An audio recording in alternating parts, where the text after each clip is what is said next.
Hey everybody, welcome back to Jocks of All Trades. I'm your host, Kyle. We don't have Brad or Luke this week, so it's just me bringing you all the hot and spicy news in sports. This podcast will be a little bit shortened today just because we have the biggest game of this early year, and that is Alabama and Georgia in the national championship. Brad obviously being an Alabama fan, one of their biggest fans, and Luke being an Alabama hater, probably cheering for Georgia. So that'll be fun to talk with him about this after the game. But we'll jump right into it. We'll start with the buzz, all the spicy stuff that's going to happen, that has happened in sports. So let's start out with the Colts. Is Wentz holding the Colts back? That is my first question of the day to all of you and to myself, which I will answer. The Colts lost to the Jaguars this week.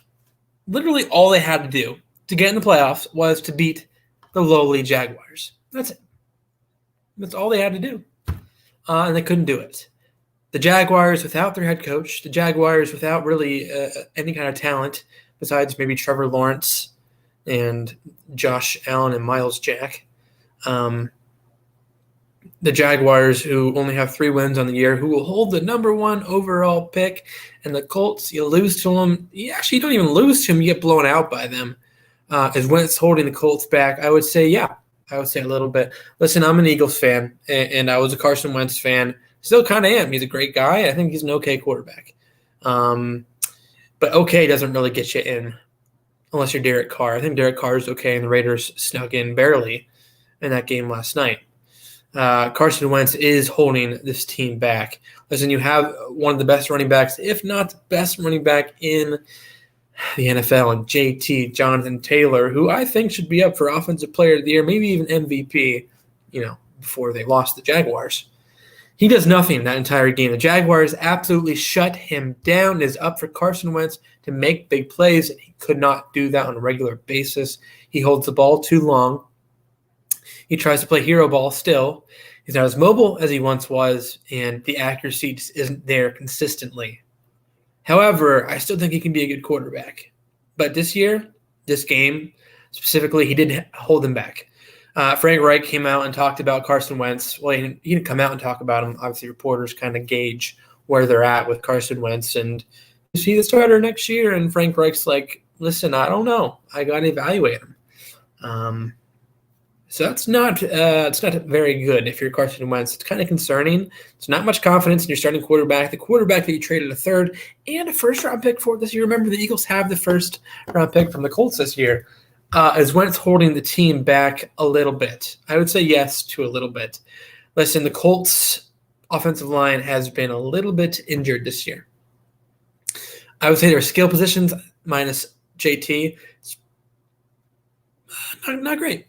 T.Y. Hilton's old. He doesn't make plays every game. Michael Pittman, I think, is up and coming, but I feel like he's the only guy because you got Mo Alley-Cox, who's a good blocker at best. I think Jack Doyle's still there. What even is Jack Doyle if he's anything right now? With the Colts O-line being injured. And their defense, honestly, not. I think they're missing Jonathan Gannon because their defense is not what it was last year. I think they're close to being a playoff team for sure. I think maybe you got to get healthy on the O-line, get another receiver, and then after that receiver, you just hammer it in for defense. If it's like this next year where they're struggling to put up points even with Jonathan Taylor going off, then I would say Wentz is a problem. I mean, look, they made the playoffs with Phillip Rivers, right? I think, or if they didn't, they were pretty close. So Carson Wentz is a problem. I wouldn't say he's the sole problem, but he is a problem, and he needs to get better fast. Otherwise, he won't have a job with the Colts. I think they'll get tired of him and probably trade him away. So you have a good spot where you are right now, Wentz, for sure, and you know that. And you're not even listening, so why am I talking to you? But you have a very good spot right now. So don't screw it up. Just don't screw it up, and maybe we'll be okay. Colts are weenies. A little bit. This year they were. What's up, KTC Bull? Nice to see you, man. I know you're usually on for a fantasy. This isn't really fantasy, but it's Jock Talk, so we can talk about anything you want. I'll throw this up again. Yeah, this year they were weenies. Not JT, but the rest of them, yeah, for sure they were weenies. No doubt about it. Let's move on to another topic here. Christian McCaffrey, the oft-injured Christian McCaffrey, Brad's number one pick, I believe. Brad hates this man, and I would agree with him. Fantasy-wise, he's been pretty horrible. He can't stay healthy.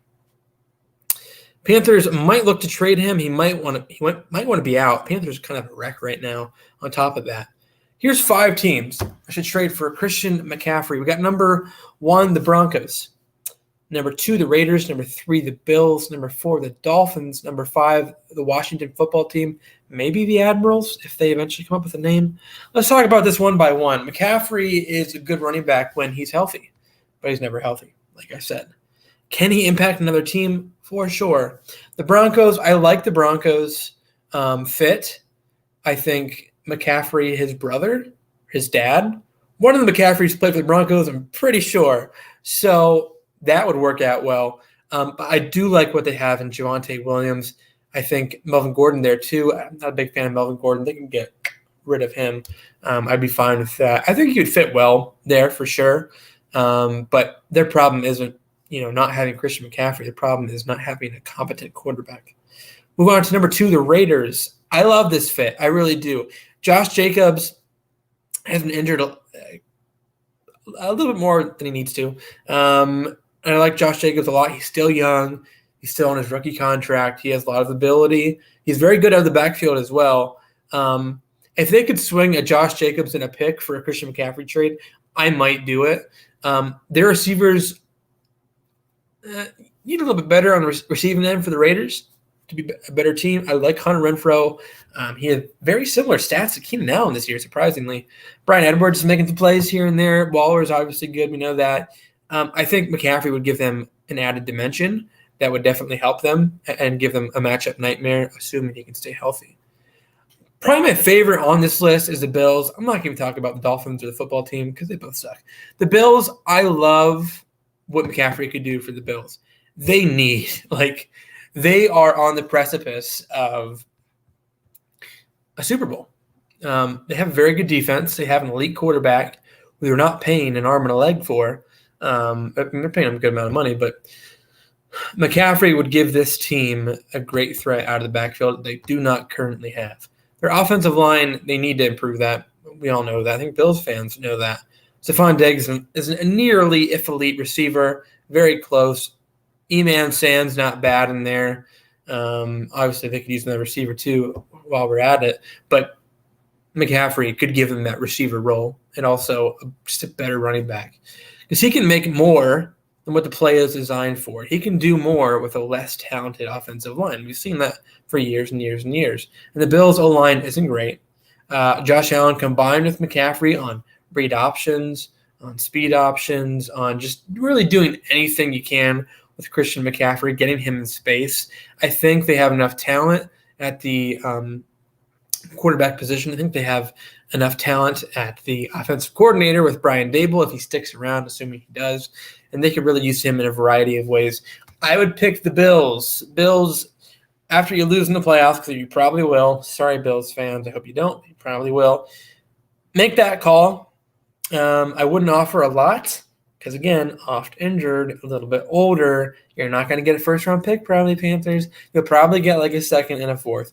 Bills, if you really want to go all in, like the Rams, we'll see how the Rams do. This would be the move to make. I like the Bills. I like this fit. Let's do it. Moving on, J.J. Watt is returning from IR. Is that a good thing? Well, heck yeah, it's a good thing. For the Cardinals, with Chandler Jones on the other side. I'm not choking up. Sorry, this is what happens when I talk a lot. I start to choke up and cry. Really, really good tandem for the Cardinals this year. However, they're 1-4 in their last 5 games. That's not great.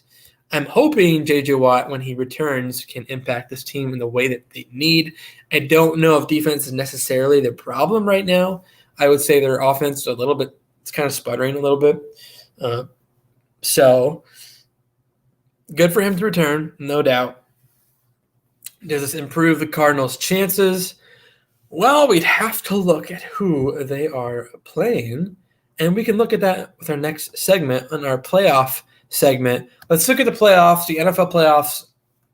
They're in full swing this Saturday, okay? Full swing this Saturday. We're ready to go. We're ready, Freddie. Let's do it. We have on Saturday, Wild Card Weekend, January 15th, mark your calendars, 4:30 p.m. That is the number 5 seed Raiders versus the number 4 seed Bengals. A good matchup. I'm hoping the Bengals can come out and win just because I haven't seen the Bengals win in like forever. Or really, no one has. They haven't been good since Carson Palmer, and that was like 40 years ago. So Joe Burrow and this high-flying Bengals offense, Jamar Chase, Tyler Boyd, T. Higgins, Joe Mixon, Joe Burrow doing work. This is a rematch of Week 11. The Bengals did beat them 32-13. This is the first time these two teams have met since 1991 when the Raiders started Cincinnati's 31-year playoff losing streak. This is the time, Bengals, to beat them. I really do think they can. If we look at the Raiders and Chargers last night, the Chargers O-line really didn't do Herbert many favors. But those receivers, man. I mean, Mike Williams could not get open. He made some tough catches, but he could not get open. Keenan Allen even dropped a lot of passes. Josh Palmer's okay, but like they were dropping passes left and right. Didn't do Herbert any favors at all. And I think the Bengals pass rush might be a little bit better than the Chargers, which is saying something. I think this high-flying offense with Joe Mixon, Higgins, Boyd, and Jamar Chase can really, they can slash the Raiders. I don't think the Chargers have the ability to slash the Raiders. They can kind of ground it. They can kind of, go a little bit, 5 yards, 10 yards, 7 yards at a time. But that doesn't always do it. I really think the Bengals can come out and beat them good. Patriots number 6 at number 3. Bills 8:15 Saturday night.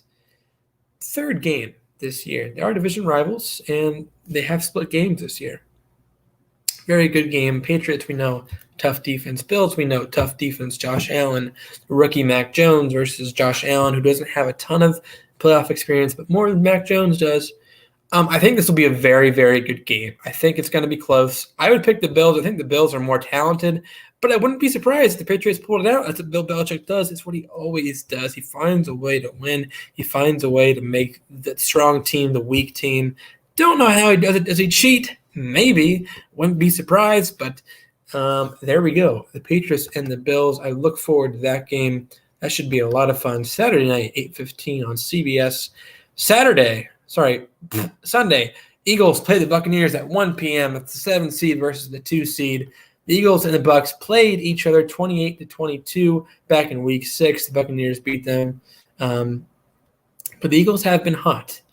Now, we know the Buccaneers with the drama with AD. Well, that's a lot of drama. Chris Godwin being hurt. Fournette being hurt. Ronald Jones being hurt. Their offensive line being banged up. Their defense being banged up. They have a lot of people injured, a lot of people being banged up.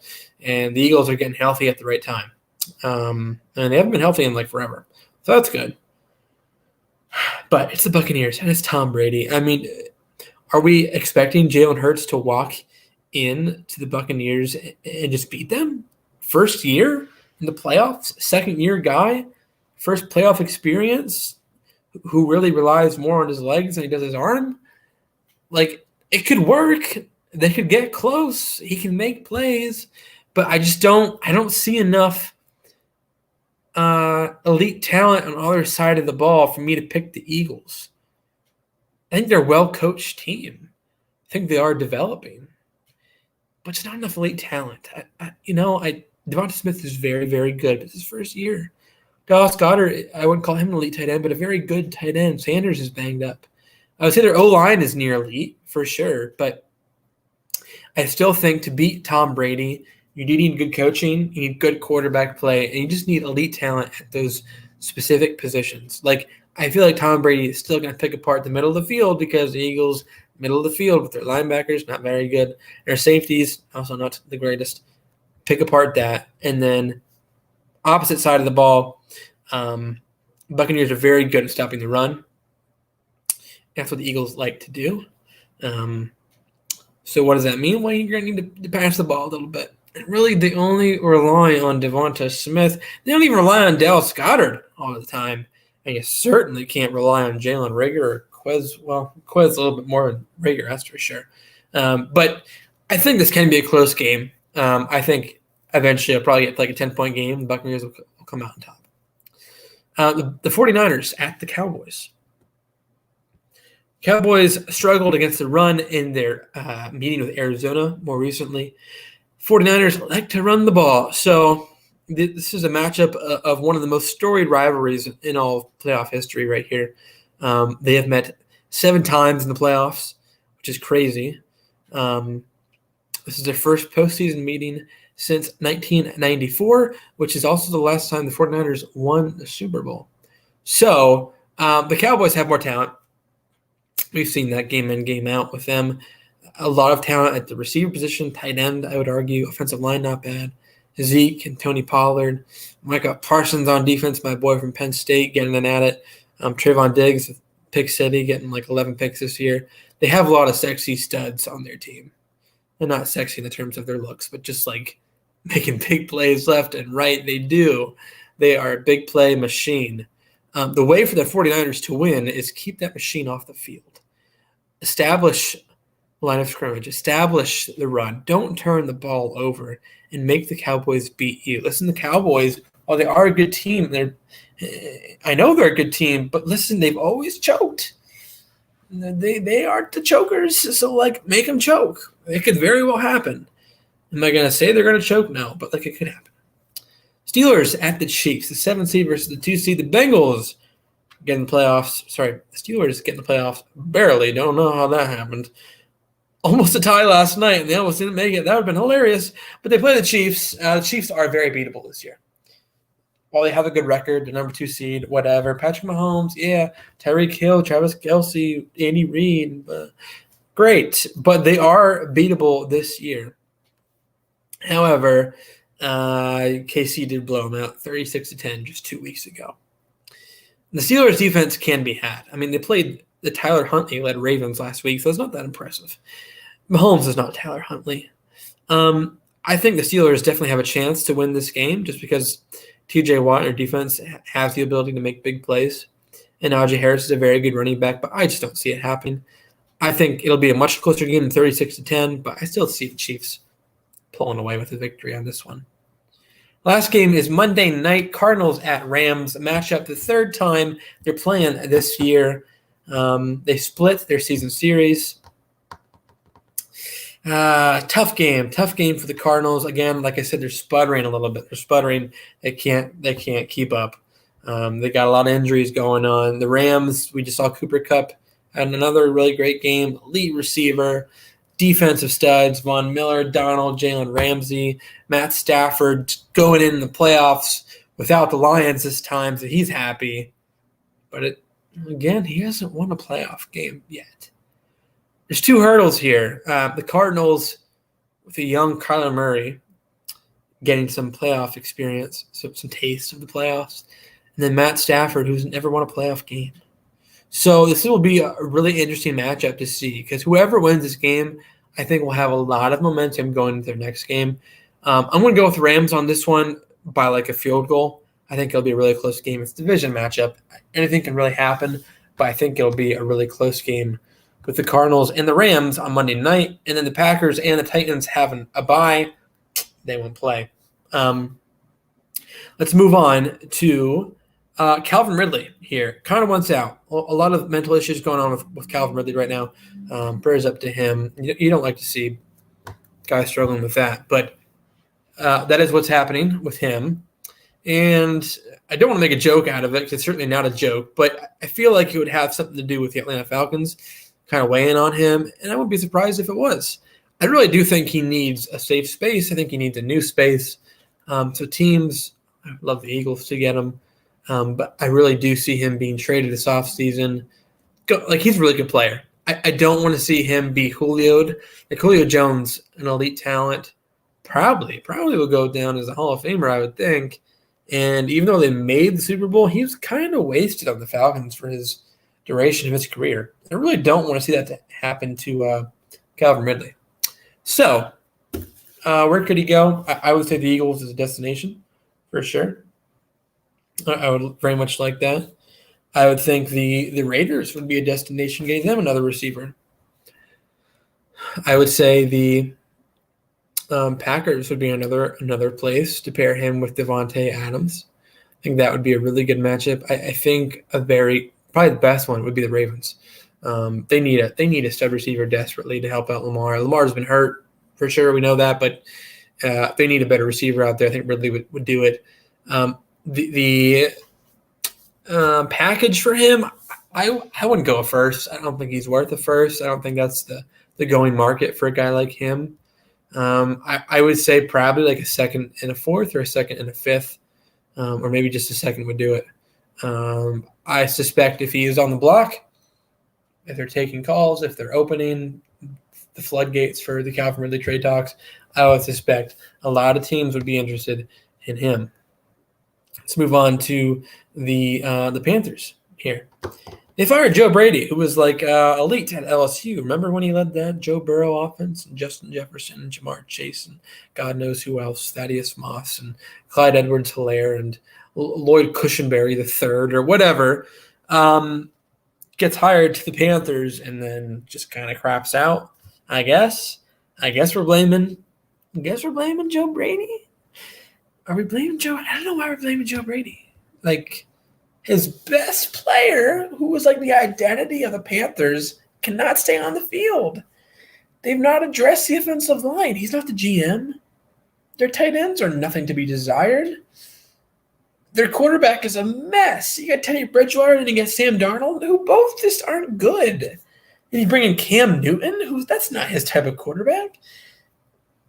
I don't know why he'd be the problem. I don't think he is the problem. I think the Panthers have a much bigger problem on their hand, and that is their GM / who the bleep are they going to get at their quarterback? Because guaranteed next year, if they don't go out and trade for Russell Wilson or Aaron Rodgers or I don't know who else, if they don't get one of those guys, listen, it's going to be another bad year because any of these guys that are coming out this year, I would say just as much success or worse success than Sam Darnold and Cam Newton. I don't think it's Joe Brady's fault. Who are they going to bring in? Well, there's a couple names you might know. Jay Gruden. Oh, that'll do it. Panthers for sure. Jay Gruden. Bill O'Brien. Why don't you just stay in Alabama, Bill O'Brien, even though Brad doesn't really like you? Bill O'Brien shouldn't be there. Actually, Bill O'Brien should never be a head coach again. And here's why. I just don't think players like him. I mean, maybe he could be a head coach with a really, really talented GM that communicates well with him. But never get him in a position where he's the GM because, God forbid, your team will be destroyed. Absolutely destroyed. I think Bill's smart. I think he is. I mean, he took over Penn State program, made him somewhat relevant. Went to the Texans, made them somewhat relevant. Like, I think he can bring non-relevant teams to relevancy. So maybe if they get Bill O'Brien, it could work. I think it might be a better offense. Probably not really due to him, just because I'm sure they'll surround that offense with more talent this offseason. So then they'll say, oh, it's Bill O'Brien, but it's really just they got more talent on their team. And he might get a little bit more out of Sam Darnold than Joe Brady did, but you're getting like 1% more because I don't think Sam Darnold will ever be the guy. I don't see it happening. He won't be the guy. Not a chance. Not a chance. He won't be the guy. Let's move on to – let's take out the trash. Move on to the NCAA a little bit, the NBA, and then we'll close up with the championship game preview. Get you guys on your way. Maybe get some food for you. Maybe get a soda, a pizza. Settle down in your bed like a fatso. It's what I'm going to do. Just enjoy college football at its finest.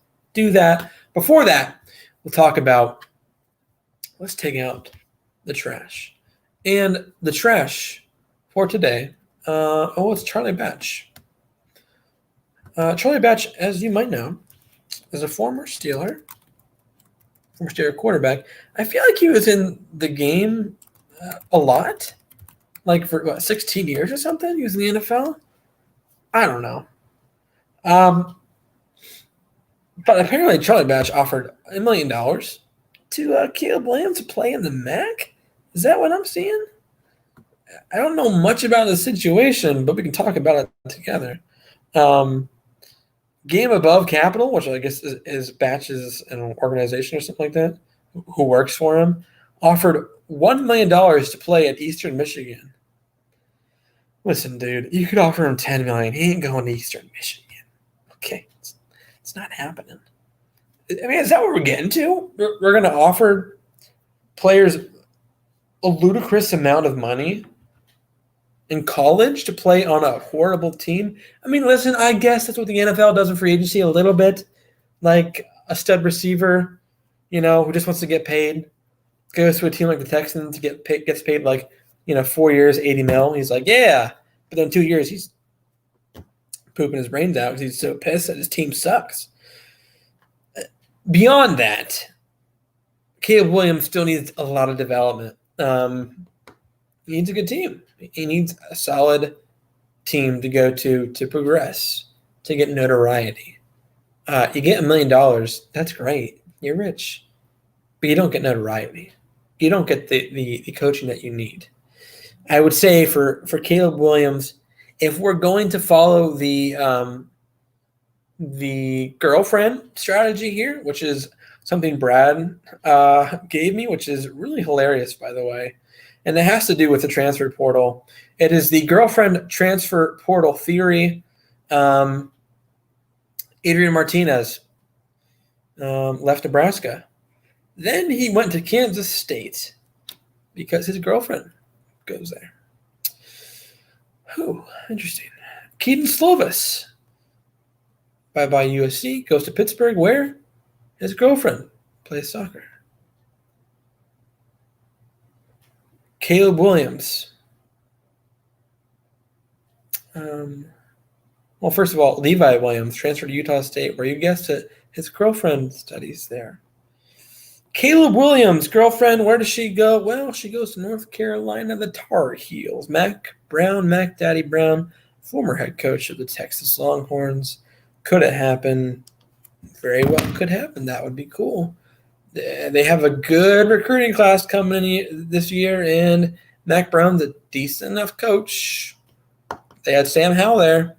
Sam Howell's going to be probably a second-round draft pick, so I think it could be worse. But for him, seriously, stay at a good school. I'm not saying Eastern Michigan is crap. I'm not going to crap on anyone's program or school. I'm saying in terms of progressing talent, I would say Oklahoma's a little bit better. I would say Notre Dame's a little bit better. I would say North Carolina's a little bit better. I'd go to any one of those. For me, I'd honestly stay at Oklahoma, but I'm not Caleb Williams. Maybe you can just go where the money is. Wouldn't be my first choice. But going where the money is couldn't work out. Very well could work out for the boy. We'll see what happens. He'll be an interesting cat to follow. I don't know how well he'll do without Lincoln Riley. Looked very talented last year. I think if he had Lincoln Riley, he'd be in the Heisman race next year. Let's move on here to the NBA a little bit, part of the Buzz segment. Or we can call it the Baller Bill Yaw segment. NBA has been kind of boring, which we've talked about on previous podcasts. But Klay Thompson, the return of Klay Thompson makes it a little bit more interesting. He played for the first time in a while last night, puts up 17, shoots around like 40%, a little bit worse than that. Good to see, though, from Klay Thompson. Good to see from the Warriors. The Warriors are a good team, as we know. Sixers are on a hot streak. The Bulls are very, very good this year. Very good. Zach LaVine and company, very good. But it is good to see Klay Thompson return. I really hope he stays healthy. I think this Warriors team could be probably not as good, when Kevin Durant was there, but close. And I think they could very well run the table, assuming he gets more healthy, he gets more time, he's more comfortable. Like when players come back from these type of injuries, they're a little bit scared. They're a little bit nervous. They're a little bit weary of how it's going to hold up. And why wouldn't you be? Your freaking ACL got torn or your leg got broken. You saw the bone come out of your leg. You know what I'm saying. So these guys, it's going to take a little bit of time for him to get back in the rhythm. But I think if he does, when he does, I think the Warriors will be all the better for it. I think they're a very talented team, and I'd like to see where they're going to go this year. Last but certainly not least, guys, it is the championship game. Bama and Georgia. Georgia and Bama played before. We know this. Bama won. Georgia put up, I think, 10 or 14 the first quarter. And Bama just rolled them out the rest of the way. That was kind of crazy. I guess the first thing to talk about this game is the injuries on Bama. Josh Jobe, he's out. John Mechie, he's out. Some of their offensive linemen, they're out. I believe one of their safeties, another one of their corners is out. It's going to hurt them a little bit. Georgia, I feel like for the most part, they're healthy. Boy, they talented. I mean, so is Alabama. They're both extremely talented. This is the two premier programs. Like, if you're an NFL fan, if you're a college football fan, whatever, a draft fan, even if you hate both these teams, even if you want to see both these teams just kill each other, you don't give a crap, whatever. If you're a fan of college or the NFL draft, like, this is the game where, like, you put you get your notepad out, you get your magnifying glass out, you get your binoculars out, you take all the notes you can about these guys because there is so much talent on this field, from Georgia and Alabama. And we're going to talk about them in a little bit. But Georgia has a shot. They do. It's hard to beat a team twice. It's even harder to beat them twice in like a month. That's what's happening. That's what's going to happen between Bama and Georgia. They're going to play each other tonight, a rematch. Georgia has enough talent to beat Bama. I think they even have more talent. I think they're more talented. They are. But it's still Alabama. Still got Nick Saban. I think Nick Saban can most definitely outcoach Kirby Smart. I think that is where it's going to be won tonight. I think you're going to see some very interesting things from Alabama. Some obviously amazing plays from Bryce Young, no doubt. Some trickery happening. Things you've never seen before from the offense and defense. Like, he's smart. He knows what he's doing. He's won championships before. He's been there. Kirby Smart, I guess he's kind of been there, but he's never won. Georgia can't beat them.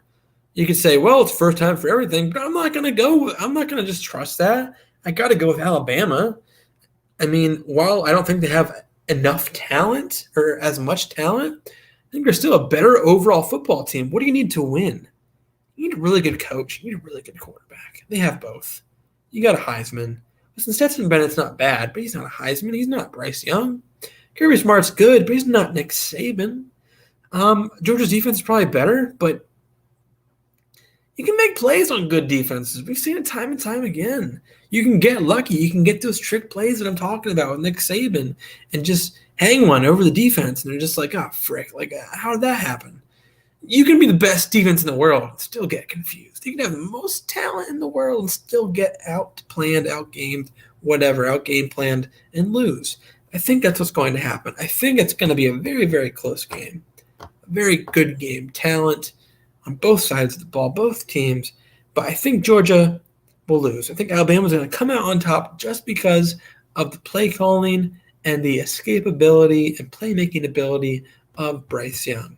It's going to come down to Bryce Young and Nick Saban or Bill O'Brien and the trickery and the ingenuity and the game planning of the better coach. And that's what Nick Saban is. He's a better coach. I think Alabama's going to come on top tonight. And I'm going to say they're going to win 30-27.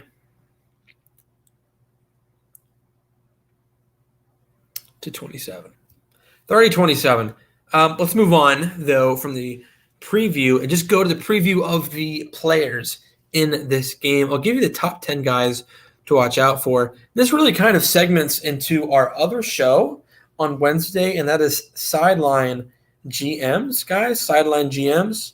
And what that is about is, well, we get the offseason for all the NFL, the draft stuff, the free agency stuff. We talk about a lot of prospects on that show. A lot of guys that NFL teams should watch out for. So this is a nice segment to go into Wednesday night's show. Talk about the top 10 guys from Alabama and Georgia. Number 10 is Jaleel Billingsley, tight end from Alabama. Production isn't quite there yet, but he's pretty big, 6'4", 230, kind of an H-back in a way. I think he can get a little bit bigger for sure, but I think he could be a matchup nightmare. That's number 10. And listen, there's more than 10. There's probably about 20 guys on this team that could be in the NFL next year. Jamari Salyer, tackle from Georgia, big boy on the right side. He held pretty well against Aiden Hutchinson and David Ojabo last week, but it's Alabama. It's Will Anderson Jr. who's not coming out this year, by the way. Tough matchup for him. Georgia's defense is a lot. Trayvon Walker, a little bit of a tweener. He's 275. He plays inside, outside. He's next to Jordan Davis sometimes, which is crazy. He's very quick for linebacker / defensive end. He'll be a good edge in the NFL, I think. He might not be a first, second-round pick, but I think he'll provide tremendous value for whatever team takes him. Jordan Battle, the leader of the Alabama defense. I don't think you can go wrong with an Alabama secondary, man. It usually turn out pretty good. He's very versatile. He's intelligent. He plays up at the line of scrimmage. Very good tackler, but he can also play a little bit of free safety. He can get back there and get some picks as well. So the do-it-all kind of guy. Darion Kendrick, the corner from Georgia. Listen, Eric Stokes got drafted last year. Tyson Campbell. Eric Stokes is having a little bit better of a year than Tyson Campbell is. But Kendrick at Georgia, I feel like they're doing well with his Georgia corners. He started at Clemson, and then he transferred to Georgia. He's one of their top players. He's very technically sound. He's physical. He's very good man-to-man. He didn't do well, though, against Alabama last time. So we'll see if he can rebound a little bit. Christian Harris, a linebacker from Alabama. Very underrated, I would say. Not talked about as much as Bama linebackers usually are, I would say. Very athletic, very big. He's your prototypical, I think, college linebacker. I don't know how well he'll do in the NFL. I mean, he's going to do well in the NFL. But in terms of, like, covering in space, I don't know how he's going to do there. But in terms of your prototypical, like, middle linebacker, college football, maybe plays the Sam at the next level, downhill, but still very athletic. Like, he's that kind of guy, and he's going to be tough to stop. Nakobe Dean, who's probably my favorite player on this list just because I want the Eagles to get him. Very flashy, all over the field, good blitzer, sideline to sideline kind of linebacker. If you're looking for that prototypical NFL linebacker, I think it'd be him. Our last three, we have Jameson Williams. I don't really need to say much about him. Very savvy, very fast, big play threat. Going to be a first-round pick for sure. Jordan Davis, the biggest boy in college football, it seems like. Nose tackle. Not many nose tackles in the league. I would say Vita Vea, maybe. I mean, Danny Shelton was for a little bit. But if they're good, they will stick, and he will certainly stick. You can't really move him around. So if you have a team that really wants to stop the run, put him in the middle. Not many nose tackles like this, not many nose tackles in general. So if you get one good, he might be a first-round pick, maybe. Last one, we have Evan Neal, one of the biggest men on the offensive side of the ball, like 6'7", 340, 350, something like that. Alabama's O-line beside, like if you took him out, their O-line would probably be crap. He makes up for a lot. I feel like he makes up most of the holes for Brian Robinson. Speaking of other guys, Brian Robinson's still out there. We can talk about him. Henry TOTO, is he coming out? Maybe. DJ Dale, maybe. Fedarian Mathis, possibly. Josh Jobe, who's injured. He's there. Georgia, Nolan Smith is an incredible linebacker. Louis Cine at safety. We got Zamir White. We got James Cook out there as well. George Pickens, will he come out? I don't know. A lot of guys that you're going to see this game who you're just going to be impressed by that could be on your NFL team next year. And I wouldn't be surprised if they'll be on your NFL team next year because there's 20 of them, probably 19 or 20. If they all come out this year, they will probably be in the NFL next year. So that's kind of your preview for this game. I hope you stuck around and watched this preview. I don't know if it deterred you in any way of who you're going to pick, but this is going to be a really good game. Really fun game to watch. Between two talented teams, two teams at their best. It's going to be a crazy game that I'm now going to lay on my bed, eat some food, drink some water, and get ready for this amazing game. Probably get out my notebook.